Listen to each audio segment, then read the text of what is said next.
This is thank you all very much for showing up to this talk. Obviously, I want to talk about atmosphere and what it is and why it matters and how to get it in a game. For a couple of reasons. First, having recently worked on Bastion, I wanted to share some of our experiences in creating what ended up being, I think, an atmospheric game. It wasn't a foregone conclusion that it was going to be that from the start, so I want to talk about some of that process. The atmosphere ended up affecting everything from the art to the code to the design of the game, so it kind of influenced the entire project.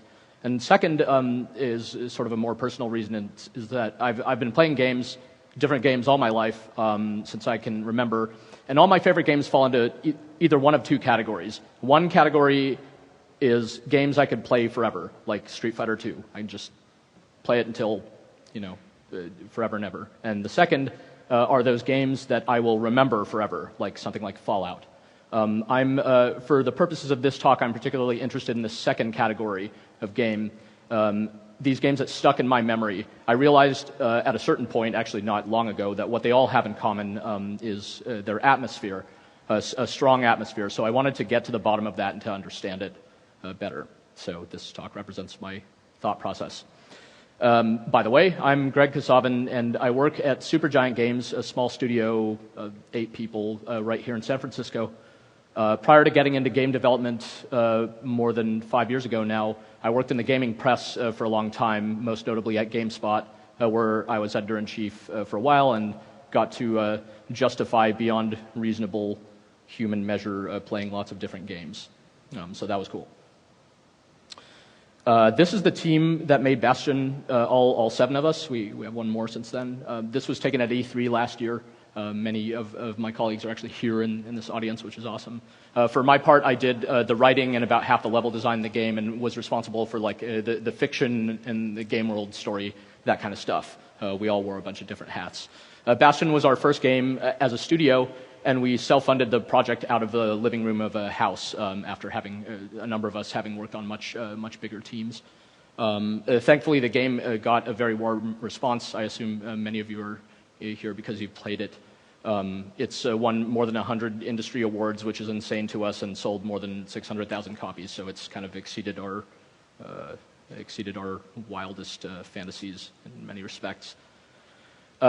So people had nice things to say about a whole bunch of different aspects of the game, from the music to the way the different weapons are tuned and the art style and the voice performance and all that. So, why should I talk about the atmosphere of all things? People had nice things to say about the atmosphere as well, but it's not, I'll be the first to admit, it's not necessarily the most important aspect of the game or even the most successful aspect of the game. But I do think the atmosphere in Bastion is sort of the secret sauce that brings everything together. It's what gives the game its own distinct character. All through development, kind of one of our mantras was this idea of making a complete experience, something that had no weak links, no loose ends, just felt like a self-contained game that if we never made another game again, this thing would still stand on its own. And I think the atmosphere is what became very important to achieving that after a while. Let me show you actually the first minute of the game to give you an impression of how we approached the atmosphere, and I'll talk a bit more about it later. If you were in Darren, our audio director's talk earlier, my apologies, because you may have seen this earlier. Proper story is supposed to start at the beginning. Ain't so simple with this one. Now here's a kid whose whole world got all twisted, leaving him stranded on a rock in the sky. He gets up, sets off for the Bastion, where everyone agreed to go in case of trouble. Ground forms up under his feet as it point him away. He don't stop to wonder why. Finds his lifelong friend just lying in the road. Well, it's a touching reunion.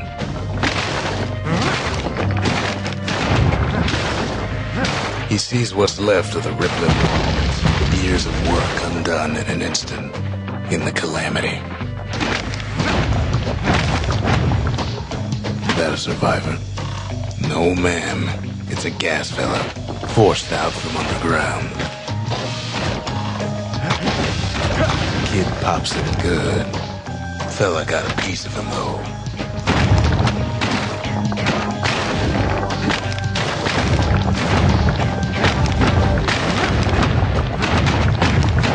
Kid just rages for a while. So the intro to Bastion was really important to us. We wanted a very kind of immediate feeling game that people could just pick up and start playing, no preamble, no nothing. The narrator makes a few jokes like that early on, depending on what you do, but it's not just there for laughs. Those are really important moments to us because it tells you a lot about what kind of experience you're in for, what kind of world this is. And at the same time, certain things we leave out of that first scene, like there's no interface at first of any kind to remove any kind of clutter. We wanted to teach you about the game as quickly as possible, but to introduce those elements step by step, which meant setting the tone for the experience kind of as rapidly as we could. And that's why the atmosphere, turned out to be important right from the start. There's a lot more that shapes the atmosphere of the game even before you first start playing, though. There's everything from the box, if you even get to see it, because we're a digital-only game, to the loading screen before the start of the game, to the title screen before that, to even the company splash logos or whatever before the title screen. All of that stuff, is already creating an impression in the player's mind. But before I get into that in any more detail, I wanted to talk about atmosphere in the broader sense. So I mentioned that we're going to talk about atmosphere from these three different angles, so how about we come up with a definition first? I think we all have an intuitive understanding of what atmosphere is. It's like if you've played an atmospheric game, you kind of know it when you play it. But let's dig deeper into what that's all about. So this is the first Google image search result for atmosphere, and I think it could be instructive, actually. Ask what do you see when you look at this? It's this kind of very vast image. It might fill you with kind of the sublime nature of the universe, but it's got kind of a unifying aesthetic quality to it as well. All these kinds of different feelings, and maybe it makes you feel a certain way, or maybe it's only doing all that stuff because I'm saying this while showing it to you. Because on Wikipedia, it's used to kind of support this very clinical scientific fact. It's not meant to make you feel a certain way at all. The point being. The use of different context can contribute to the atmosphere heavily, so keep that in the back of your mind. In games, I think it's fair to say that atmosphere is used to help create immersion. Much like atmosphere, I think as game players we all have an intuitive understanding of what immersion is, though I won't get into that in a huge amount of detail. But in short, when we lose track of time and lose track of ourselves, and it's only the game experience, that's an immersive experience, right? Half-Life 2 is often used as an example of atmospheric games. So what is it exactly that gives it that atmosphere, though? It can't just be the graphics, right? It's like the game might have looked amazing when it first came out, but there have since been other better-looking games, even though this is still kind of a grade A example of terrific atmosphere in games. That, to me, was sort of an interesting mystery. And in beginning to answer that question, I started thinking about, I started to look outside of games. So in film, for example, atmosphere, again, is used to draw you into the story and world of a given film through everything like, cinematography and lighting and audio and set dressing and writing and acting and editing, all the different craft categories that create a film. A filmmaker can kind of artfully, create an immersive experience in that film where you as a viewer feel at one with the world of that movie. The interesting thing, though, is as kind of visual as atmosphere is, I think both in games and in film, it can really set off the audience's imagination. That's kind of the magical thing about it. In this particular example, something like Casablanca, it's a black and white movie, but if you've ever seen it, it really doesn't feel colorless at all. It feels very vibrant. Because, again, the atmosphere is kind of so rich that your mind starts to fill in the blanks and kind of see those spaces that are off screen almost. So again, I think it's fair to say atmosphere has similar goals in different media, which is to immerse someone in the experience. But the mechanics of how atmosphere is created vary depending on the media, I think, pretty naturally. So here are a few examples of that real quick, just to think about. Think of what constitutes atmosphere in like architecture or interior design, or photography, or music, or painting, or writing, or games. When we say that atmosphere enhances immersion, it raises the question of what makes for an immersive experience to begin with. And, I think it's fair to say that a game is immersive when it first causes you to suspend your disbelief. You're like, okay, I'm in the world of the game, got it. And then it doesn't do anything to break that sensation. It keeps going like a rock band, multiplier or something like that. So if immersion is this delicate state that can be achieved, I think atmosphere is what helps to sustain that state indefinitely. It keeps you in that moment or in that mode. So games like Shadow of the Colossus, shown before, or Limbo here, I think are sort of among the new classics, as it were, of atmosphere in games, very successful cases of atmosphere in games. Considering those examples, along with something like Half-Life 2, we're faced with the question of what properties do atmospheric games have in common? Because it's obviously not, I'll get to that in a bit. So here's what I think. One characteristic of atmospheric games is that they have a sense of tonal cohesion. There's a sense of kind of unity in the emotional experience of these games, that everything kind of belongs and is part of it's registering together. It's not pulling you in too many different directions. The next thing is that atmospheric games generally provide a seamless experience for the player, both in the presentation and by having a consistent sense of internal logic. Now, the idea of internal logic, it might kind of bring to mind the idea of realism, but it has nothing at all to do with that. We can suspend our disbelief around just about anything. Like, think of a game like Braid, which I'll come back to in a bit. That game isn't realistic at all, but the internal logic is extremely strong. You start to understand the rules of that world. So you can probably, I didn't show and the next one, the third of these properties is that atmospheric games, I think, have a way of rewarding the inquisitive player. The closer you look, the more of a kind of a magnifying glass or microscope you put these games under, the more you find there, because they're filled with kind of specific detail. You find yourself wondering, like, why did they place this here? And those kind of interesting questions come up. They may not even have anything to do with the gameplay, just about the world. So you can probably think of many other games that meet these criteria, and I would like to speak more about a couple of my favorites. This here is Final Fantasy VI for the SNES. It was, I think, one of the most atmospheric games of its day back in 1994. The tone, the music, the writing, the artwork, they all created a specific mood that falls into that category of games I will never forget. It was the first game in the series to focus on an ensemble cast. So there wasn't like a single main character, it was switching perspectives. And that made for this kind of deeply empathetic experience where you're embodying one character, then you switch to another, and by the end of the game, you feel like it's this kind of great cast of friends that you're close to. The interesting thing is, there have probably been thousands of Japanese role-playing games, including many Final Fantasy games, that have emulated the gameplay of Final Fantasy VI very, very closely, sometimes copying it outright. But none of them, including Final Fantasy games, have matched the tone of this one. And to me, that's a function of the game's atmosphere. It's, again, that kind of secret sauce. There's something else about it. It's not the mechanics. It's not the art. It's about the big picture and the smallest details at the same time. And in that sense, I think the word atmosphere couldn't be more appropriate as this kind of like ethereal, all-encompassing thing. Now, here's a scene from Metroid Prime. It's another incredibly atmospheric game that I can't believe is like 10 years old this year. It didn't seem like it came out that long ago, but it's snowing here, just like in Final Fantasy VI. But if you played both games, you know that the atmosphere couldn't be any more different. In Final Fantasy VI, it's this great cast of characters, this story of kind of loyalty and friendship, this kind of sweeping operatic feel. In Metroid Prime, it's just kind of you versus this planet that's hiding its mysteries from you. You feel like you're an explorer in just some completely new and alien place, and it's just you all alone in this suit. You can even sometimes see your face reflected in your own visor. So what's the deal then? Is atmosphere just kind of the unique way in which the design and the art and the audio all intersect?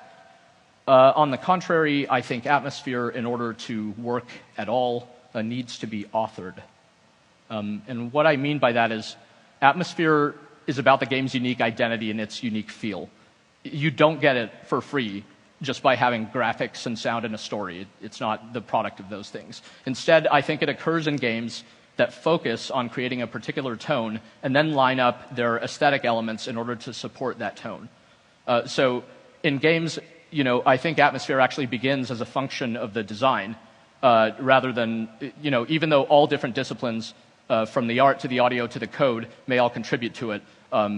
If design is where the original idea for the game and the kind of the spirit of the game comes from, then that's where the atmosphere originates in turn.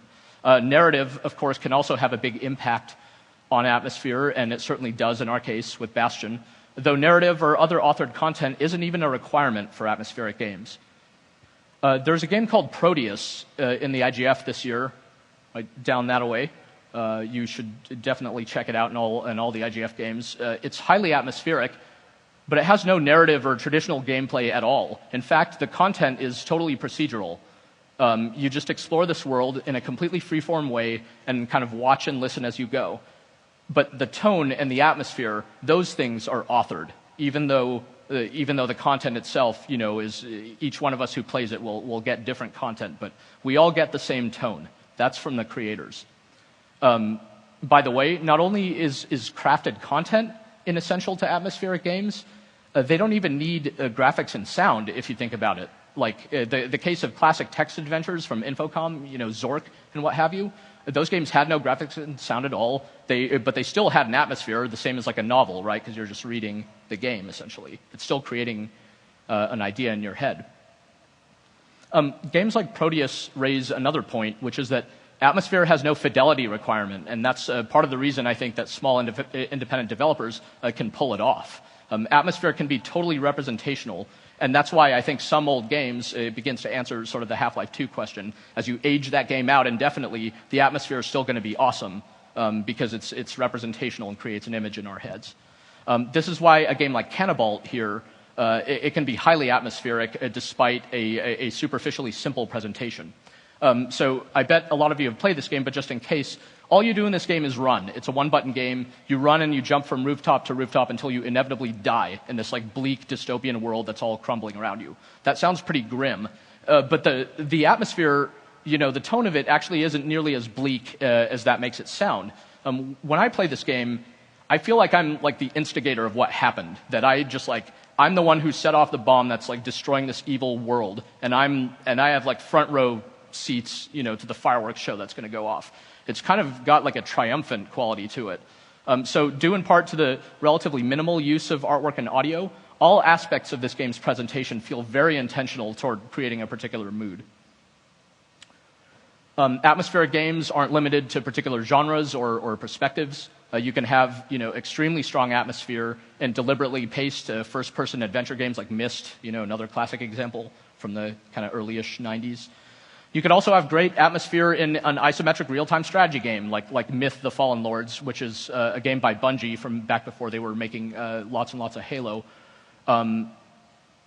This game, I love this game a lot. It captured this kind of bleak, like Tolkien plus Braveheart type of tone.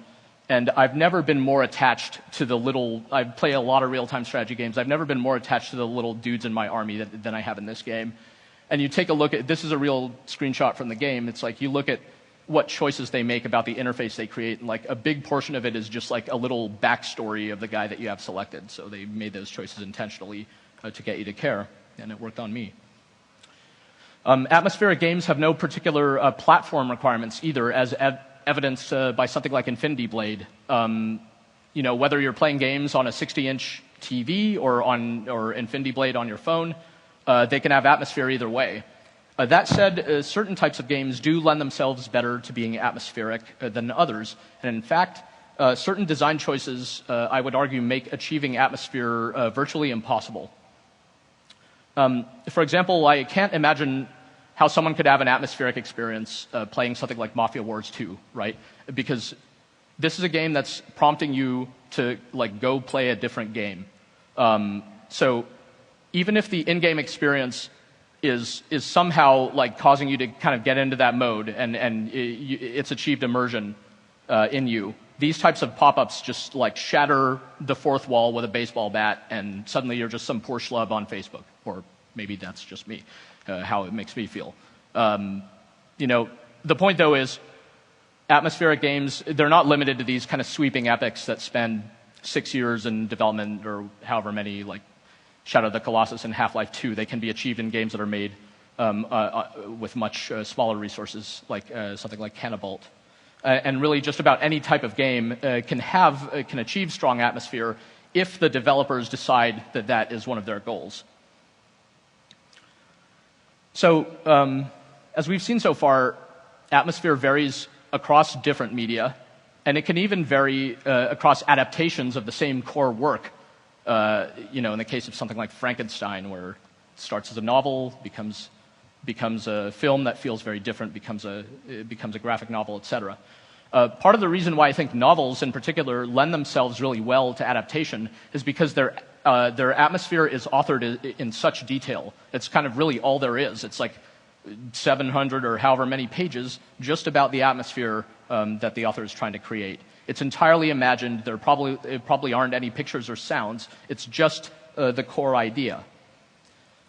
So from that perspective, and here we're coming to the definition I spoke of earlier, I think atmosphere as an idea consists of two components.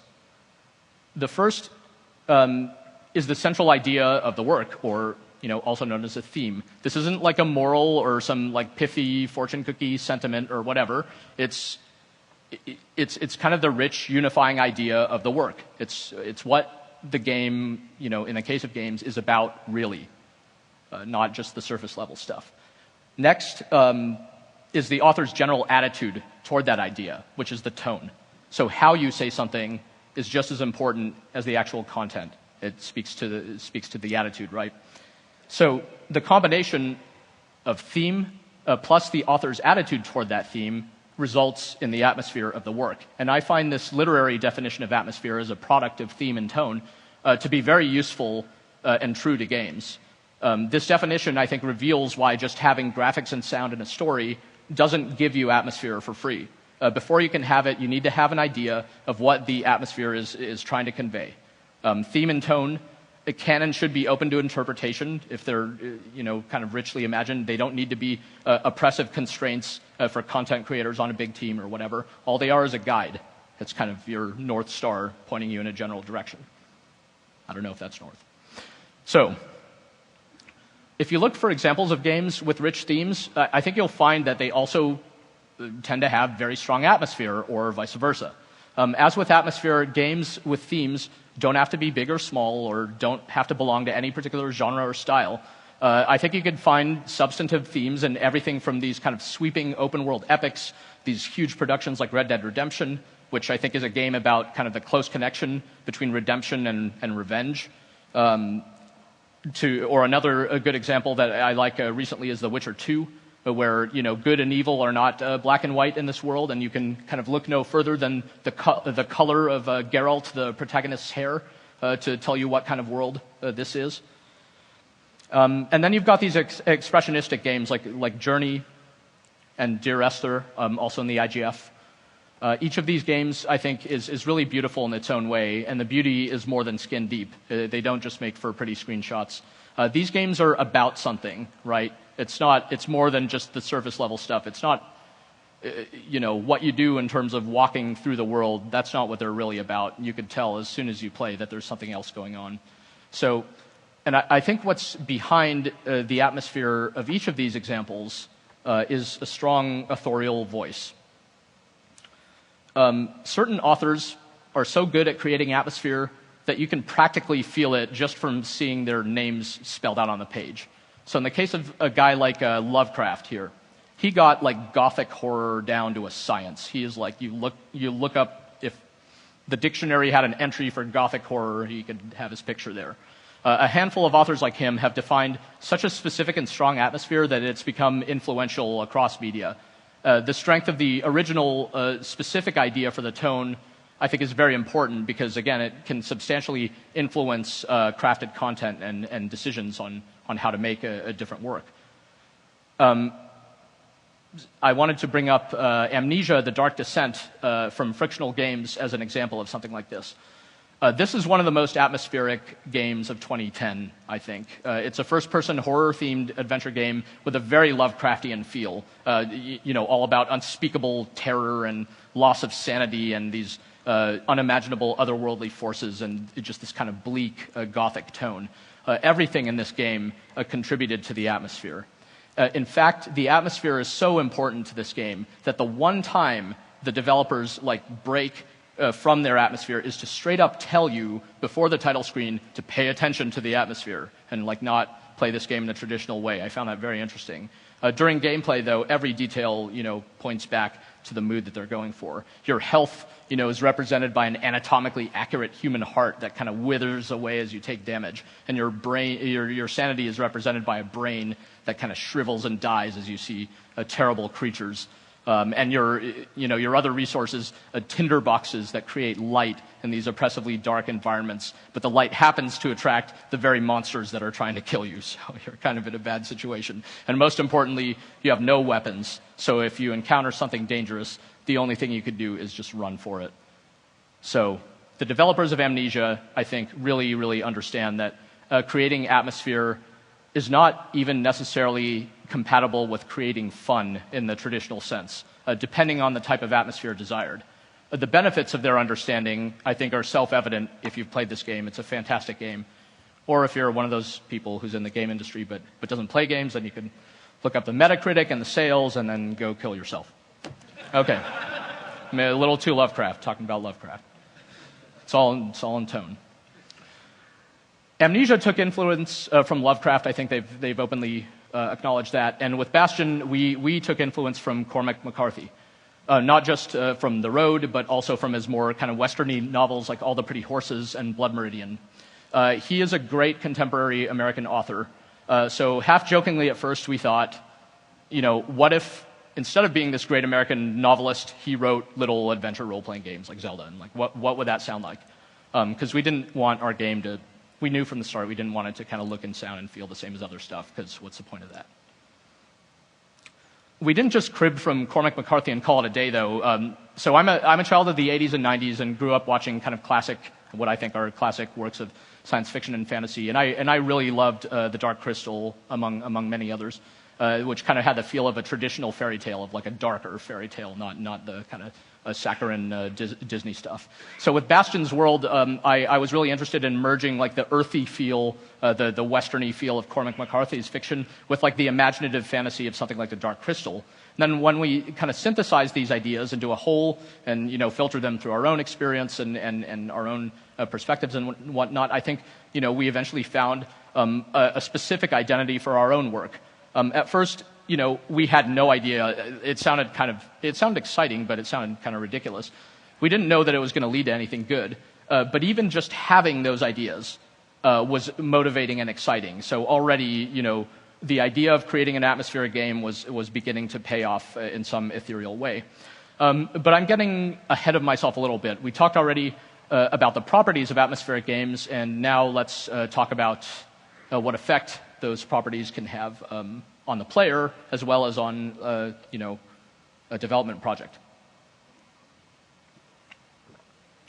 So we ended up trying to make Bastion atmospheric because we wanted to grab the player's attention immediately and not let go, which seems like a good thing for a game to be able to do.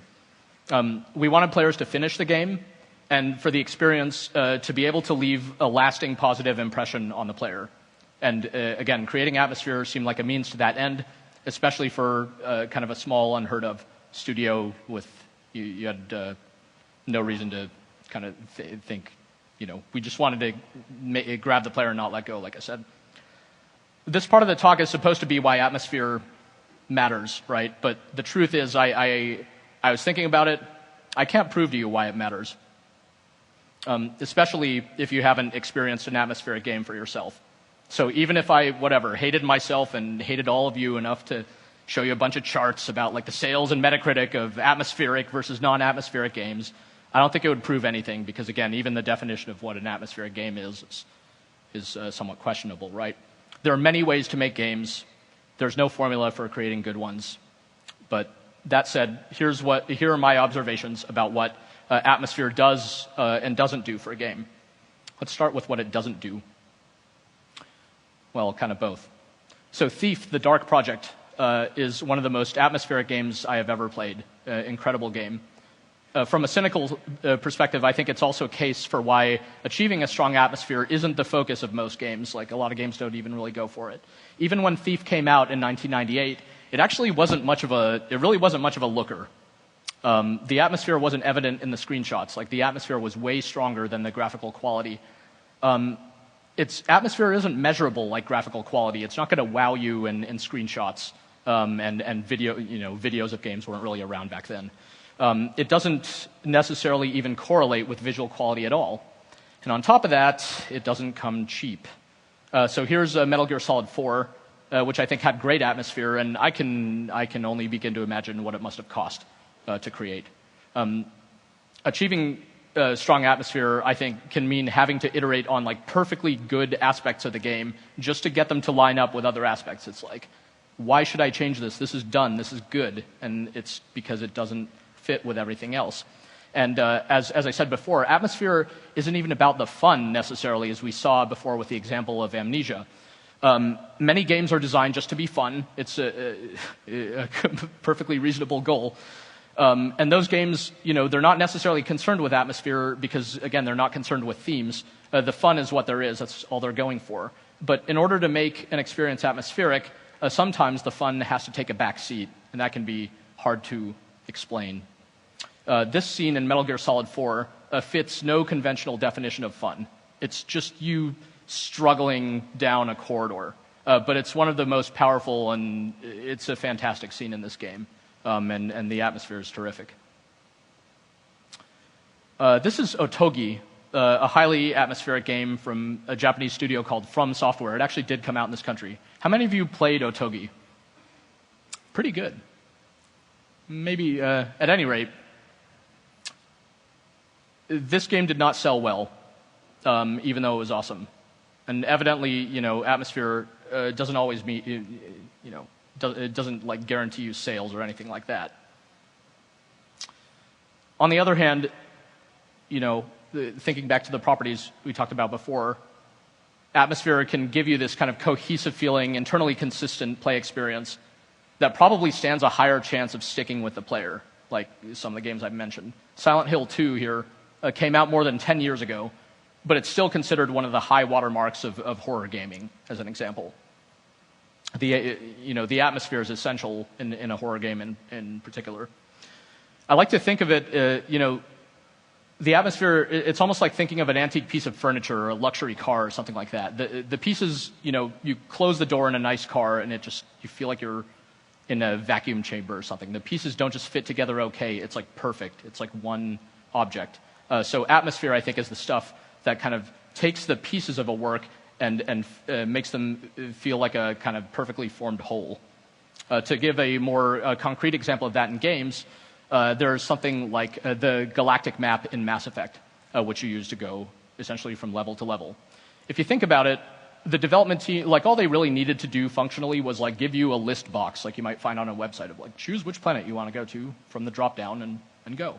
But instead, they went to all this trouble to make this awesome map that like a great piece of music starts playing, it fills the screen, it fills you with a kind of the sense of the possibilities of this world that you're in, which isn't even necessarily as open as the map makes you think it is. Not bad for what's basically just a menu where you pick your next level. But games tend to be full of jarring transitions between like disconnected game states or disconnected scenes. But an atmospheric game, I think, minimizes any kind of dissonance between those different game states. Another one of my favorite examples is the character class selection screen from Diablo 2. Here, all you did, a lot of you have probably played Diablo 2. It's like this super kind of stats-heavy game. But when you first pick your character class, it's a totally expressive choice. All you do is you click on a guy. They're all surrounding this campfire. The barbarian steps forward and gives a war cry and whatnot. And that gets you into that like draws you into the game in a way that showing a bunch of stats and everything would work against that.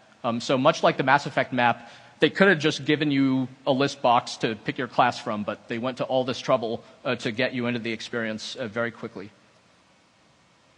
A potentially even more important factor in atmosphere is that I think it can like create the impression that a game is even greater than the sum of its parts. It's like a multiplier on content quality. So you think of like these kind of quirky cult classic games. It's some of my favorites. It's like Demon's Souls and Killer 7 and Deadly Premonition. They gain this kind of cult status, and they're these deeply loved games. I think on the strength of their atmosphere, in large part, even though their component parts, drew a lot of criticism in reviews and whatnot.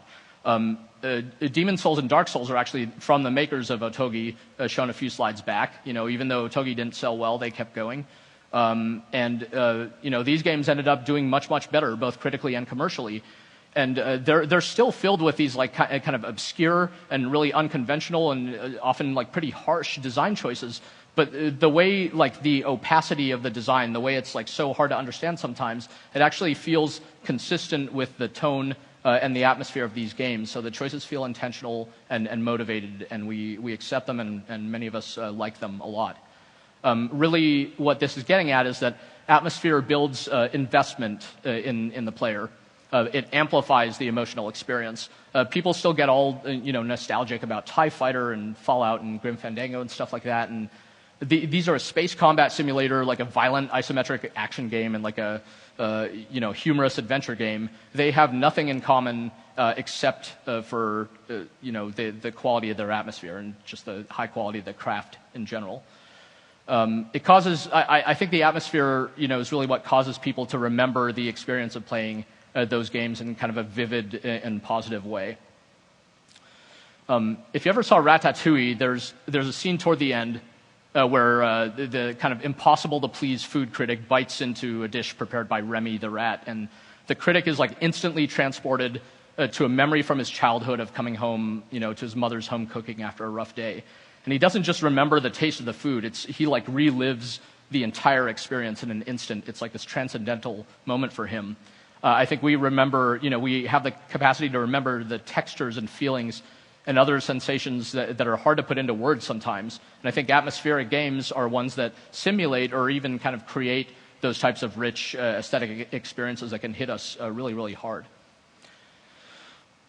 So if love were a measurable thing, I think you'd find that many of the most loved games in the world are the atmospheric ones. I'm not talking about love, based on number of players or sales or Metacritic or whatever. I think love, if there's any way to measure it, it's more measurable in things like number of tattoos based on a game, or number of people's firstborn named after the characters from games and stuff like that. We wanted Bastion to be more than just fun to play, but even still, we couldn't have expected people to really go out and like get tattoos based on the game, or create all this fan art and music and cosplay and fan fiction and probably a bunch of stuff I really don't even want to know about.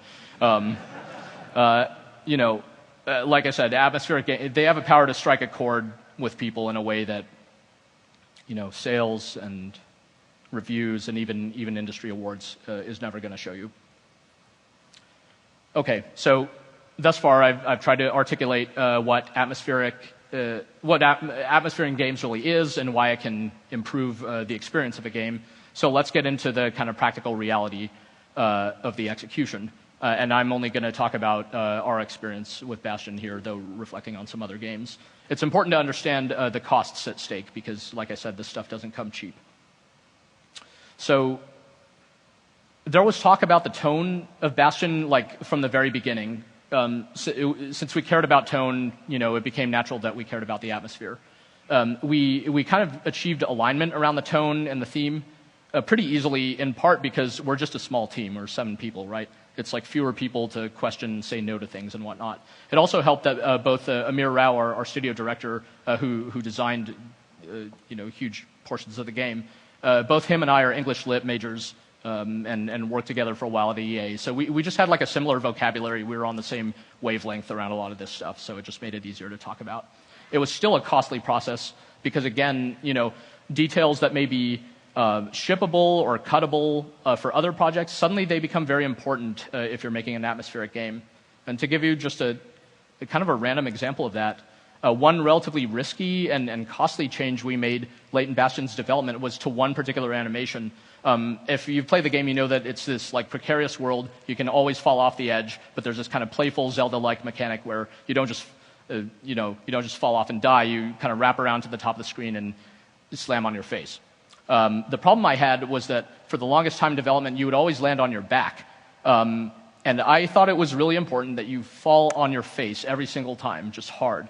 It seemed like a really kind of a frivolous change because the animation that we had was perfectly decent, but it looked like kind of gentle, whereas it seemed like we needed something more in tone, like kind of funny, kind of harsh, and kind of sad. So that way, every time the kid would fall, and it happens a lot in this game, almost every level starts with you falling out of the sky, it would reinforce the tone that we were going for. So we bit the bullet and we replaced the animation and got it just in time and it was okay. And I can't prove to you that it made the game appreciably better, actually, but I feel like the game is full of little choices like this, and they must have added up. Making an atmospheric game wasn't even a foregone conclusion for us. Like I said, we just wanted it to be really inviting, and atmosphere is, typically reserved for these, like Silent Hill 2 and whatnot, right? These like emotionally really intense experiences.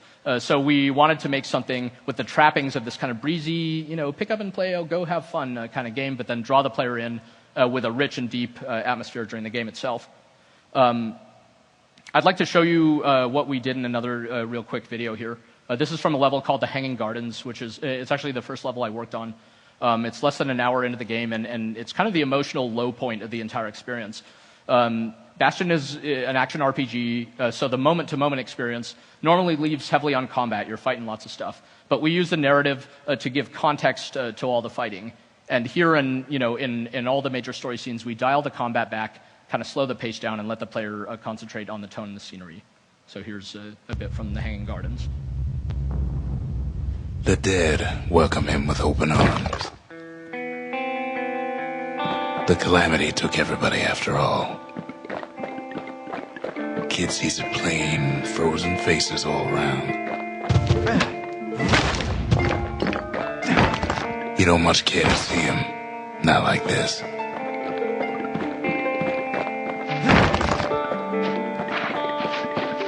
These folks never saw the calamity coming. But someone did. Someone close. Someone who ain't like Mr. Beckley and his kindly wife. It was someone like him.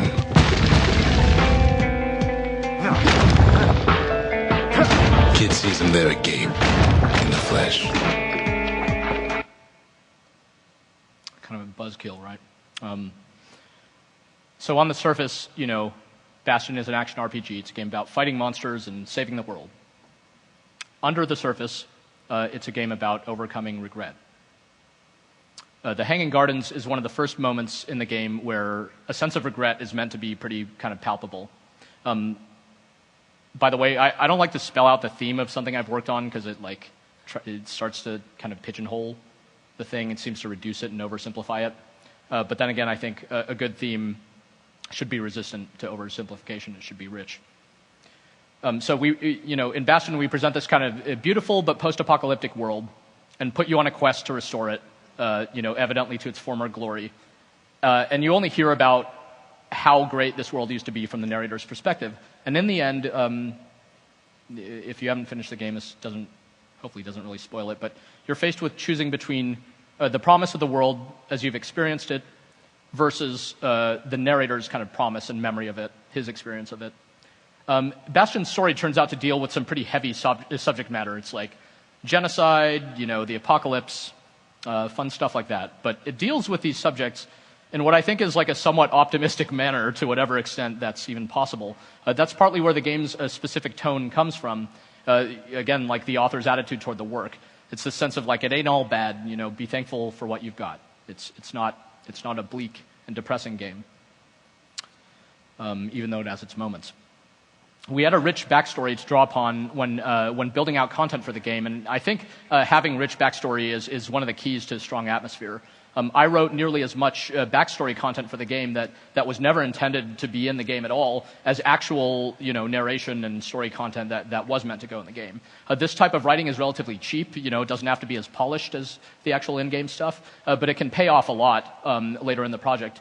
It took on kind of a symbiotic, it became part of like a symbiotic process where our content creators like Jen, our artist, or Darren, our audio director, they'd reference the backstory stuff, they'd create some content based on it.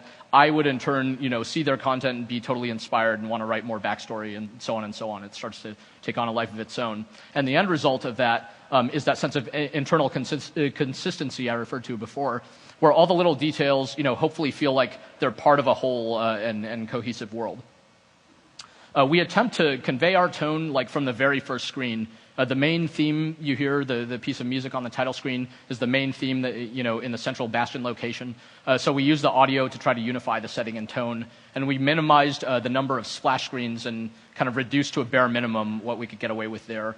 And we worked to make the transitions between screens smooth and consistent. One of my favorite examples of something like this is the original God of War, where the title screen seamlessly transitions into the opening action of the game. You hit start, and Kratos looks up and jumps to his death, and you're like, oh my god. It's just an awesome opening to a game.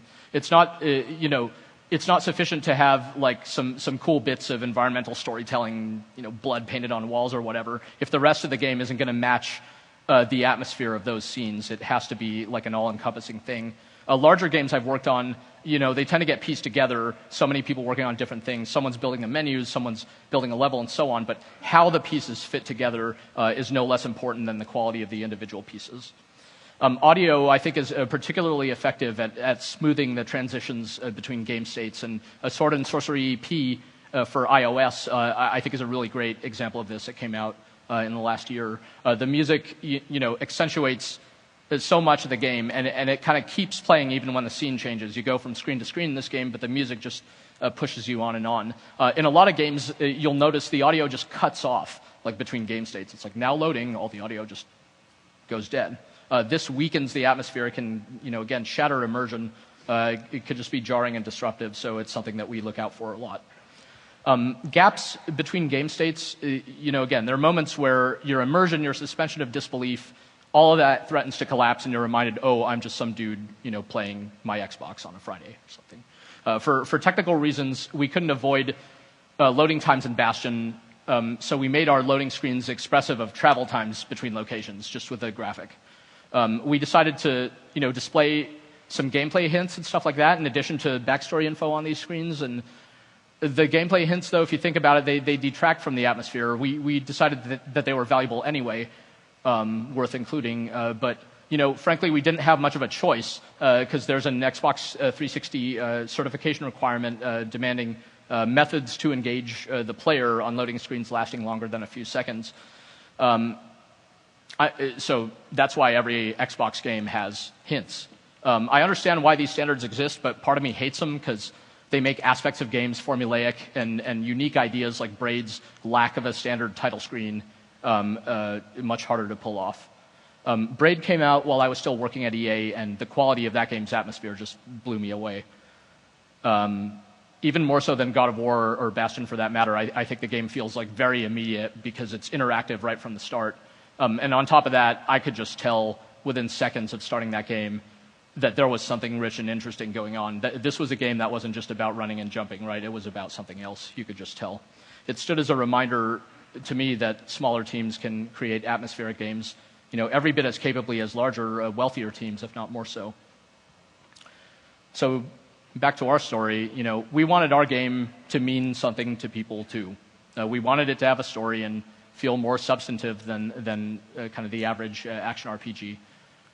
The only catch was we wanted to never interrupt the play experience for the sake of the story. So, besides which, traditional cutscenes and things, they actually don't even work to enhance atmosphere anyway. They more likely will pull you out because you're not playing and they look different from what you've been playing and so forth. So we turned to voiceover narration. that wasn't a foregone conclusion, but it became the obvious choice for us after a while. It allowed us to express our tone and theme as well as feedback on the player's actions. Atmospheric games, I think, typically do a good job of supporting and giving context to the players a full range of actions in the world, even if those actions are sort of deviant, even if you're not following the script. I'm going to hurry through the end of this here. Some games, Portal, I thought, had really great moments, even though they're along kind of the linear path of the story, many of them, where you felt like you were almost like doing something wrong and deviant in this world as GLaDOS is kind of freaking out. So in Bastion, we tried to fill the game with these little moments that like acknowledged the way that the player was behaving in the game. This added some humor, but more importantly, it like kind of grounded virtually all possible player actions in the world. I had another quick video showing that, but I'm going to skip it in the interest of time. But you saw earlier with the kid just rages for a while and stuff like that. We tried to load up as many levels as possible with that. Anyway, imagine lots of hilarious reactive stuff there. Or play the game. So interface design was actually one of the other big challenges on the project. Much like the atmosphere, the interface was this like confluence of art and audio and design and fiction. First and foremost, we wanted our screens to be easy to use for people to immediately understand them, but they needed to support the tone of the world. That was a requirement as well. And finding that balance actually took a lot of iteration. This is our arsenal screen. All you do here is switch weapons. In a shooter, this is accomplished by pressing Y. We had to come up with a whole screen. It's a simple idea, but grounding it in the world of the game, I think we made it much more interesting. And I'll blow through this one too, but this is our in-game difficulty system, the Shrine. In a lot of games, you choose easy, medium, or hard at the beginning. In our game, we didn't want you to make a blind choice before having a chance to play. So again, we ended up like grounding this difficulty system in the world of the game. Like you can't even tell from looking at that this is a difficulty system, but I think when you play it, it's fairly intuitive what it is. But it all ties back to the game world, and we're pretty happy with how this came out and the feedback we got for it. And it took a while to get to, conceptually and so forth. One of my favorite examples of something like this is from Wing Commander, an early 90s game from Origin Systems, which is one of my, in its heyday, one of my all-time favorite game developers. This is just their save system. Whenever you save your game, like a pilot appears in one of these like military bunks. It's like, dude, you're just making a save system. Most games settle for a menu. They like made it awesome and like part of the, flight carrier that you're in. Space carrier. Origin's whole motto was like, we create worlds, right? It was just an awesome statement, which I think says a lot about why they did stuff like this back in the day. In our case, this last one is kind of obvious, but we put a lot into weather and lighting and stuff like that too. Like this is essentially the same location, but with different lighting and weather effects. We spent a lot of time on unique weather and lighting effects on every level because they contributed a lot to the mood, and they allowed us to do much, much more with a limited amount of assets and kind of disguise the fact that we didn't have nearly as many assets as we hoped you'd think we do. We had one artist on the project, Gen Z, and she, I think she felt an intense pressure to kind of do more and more. The weather and lighting stuff, it was all data tunable, so we could rapidly iterate on it and get it feeling really good. It was so important, in fact, that at a certain point in the project, it turned into a big performance problem. So rather than like scrap it, hours and hours of time had already gone into this. Amir and Jen just like started over and found a new optimized way to redo it for every single 40 plus levels. Like that's how much this stuff mattered to us, even though it's very subtle when you play the game. This is Darren. He did our audio. He gave a keynote on our audio earlier. I can't say enough about the audio in Bastion and how important it was to creating the atmosphere and the tone of the game. I think when you look at any game that can be considered atmospheric, great audio is another thing that just about all those games have in common. Audio, really does a lot more for atmosphere even than visuals in a lot of cases. So he talked a lot in a lot of detail during his talk, but his very close collaboration with the rest of the team and his early involvement in the project allowed us to really get a lot out of the audio and have parts of the game where the music played a really significant role in ways that I think turned out pretty successfully. we weren't trying to create like a photorealistic game like something like Metroid 2033 or whatever. Jen, our art director, instead created this kind of whimsical style that felt really perfect for what we loved it, for what we were trying to do. She joined like just as the game was going into production, but having all the kind of backstory available for her allowed her to hit the ground running. And even still, I think creating atmosphere made for many late nights for us, really, because we knew there'd be a lot of unplanned work and a lot of little details we'd want to get to. We tried to scope the game very conservatively, but leave plenty of time for polish.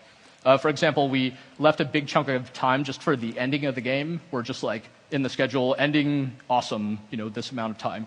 We knew what we wanted to get out of the ending, but we didn't know what were going to be all the little details we'd need to accomplish that. In spite of all the stuff I was saying about like multipliers on content quality or whatever, we knew that any like rough edges were going to kind of threaten to like ruin everything else we'd work for. It really had to be consistent.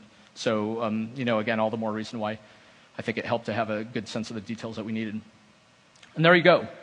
I hope that gave you a sense of how we created Bastion's atmosphere and why, and give you some detail about atmosphere in general. But the real reason why I care about atmosphere is simple, which is that I want to make games as good as Resident Evil 4.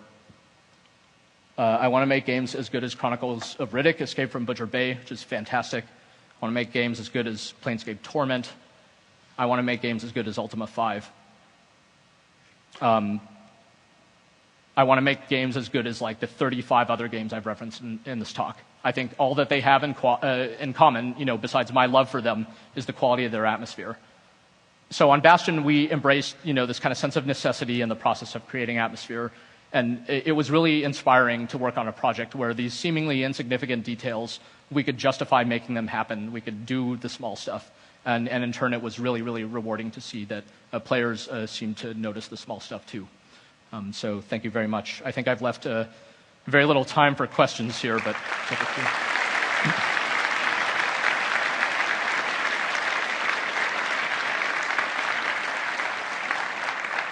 if you could please step up to the mic, and I'll take some questions outside afterwards too, after a few minutes. Yep.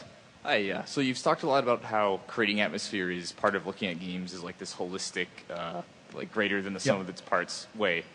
But the game industry as a whole has been moving in the direction of DLC and microtransactions, which is all about cutting up the game into smaller pieces. Yep. So I'm just curious if you think those sort of business models are actually compatible with a strong atmosphere. Yeah, so that's a really good question. First of all, before I forget, if you guys could fill out the surveys you get emailed, that would be really fantastic. This is my first talk at the GDC main conference, so I would really appreciate the feedback, and I'm sure all the speakers will. Thank you. Sorry, that was a cheap shot. So the question was like, with the industry moving toward like DLC and microtransactions, stuff like that, how compatible is that with atmosphere? The answer is, I think that's really tricky. I think it's a really tough problem, and many of those games, I alluded to this before. If your business goal is to have like many bits of content that like in-game stores and stuff like that, I don't know how compatible that is with having an atmospheric experience. I think it's pretty tough. I think when the game asks you to pay real money, it's hard to make that feel atmospheric. In fact, I've never played a game that has achieved that. I suppose it's possible. I'm not the sort of person to think like it can't be done, but these are obviously important business models to the future of the industry. I would like to see them, I'd like to see them try. Question over here. All right. Regarding the enormous amount of possibilities that are there to enrich the atmosphere of the game. Yeah. On what kind of aspects do you focus when you have iterated already 3 times on a certain aspect of the game and you still feel it's good but not good enough? How do you justify this in front of yourself and your team, like to iterate again and again, and when do you stop? Because at some time you have to ship the game. Yeah, so the question is, when you're trying to make an atmospheric game, there are aspects of the game you've iterated on over and over trying to get them to line up. How do you know when you're done? I mean, I think Again, to me, it ties back to having a strong idea around the tone and the theme, which that's your North Star, your lodestone of like, what's really important to this game, what's important to the experience of this game. You ultimately have to pick and choose between what are the most important details. And I think a lot of game developers are perfectionists, and shipping games, that's not what this talk is about. It's like knowing when you're done. We were, in our case on Bastion, we were done when we felt like we would just play through the game, write tons and tons of notes about every aspect of the game, and we'd fix those things, and the list of things just kept getting smaller and smaller until the kind of stuff that we had left was like stuff that we felt that only we would really notice as game developers and wasn't worth chasing after. Thanks. Yeah. Sorry, the last question, but I'll take more outside, so I'm out of time. Yeah. I love the game. Thank you. It's amazing. You talked about how the art and the design and the audio create the atmosphere. Yeah. How does the actual programming? Yeah. Yeah. So the question is, it talked about how the art, the audio, those create the atmosphere, but how does the code and the engineering do anything like that? I mean, the simple answer is the code is enabling many of these design decisions, right? The way, and it also has a lot to do with. I talked about like the importance of the transitions between game states. That's where the engineers come in. I can't make, a screen smoothly fade out and the music can. I'm not an engineer. Those moments in between game states, that's where engineers have to understand the goal around the atmosphere and have to understand why it's important to make that experience smooth and as kind of seamless as possible. I think that, that's where everyone on the team really needs to be a part of it. Thank you again very much. Like I said, I'll be outside if anyone has anything else. Thank you.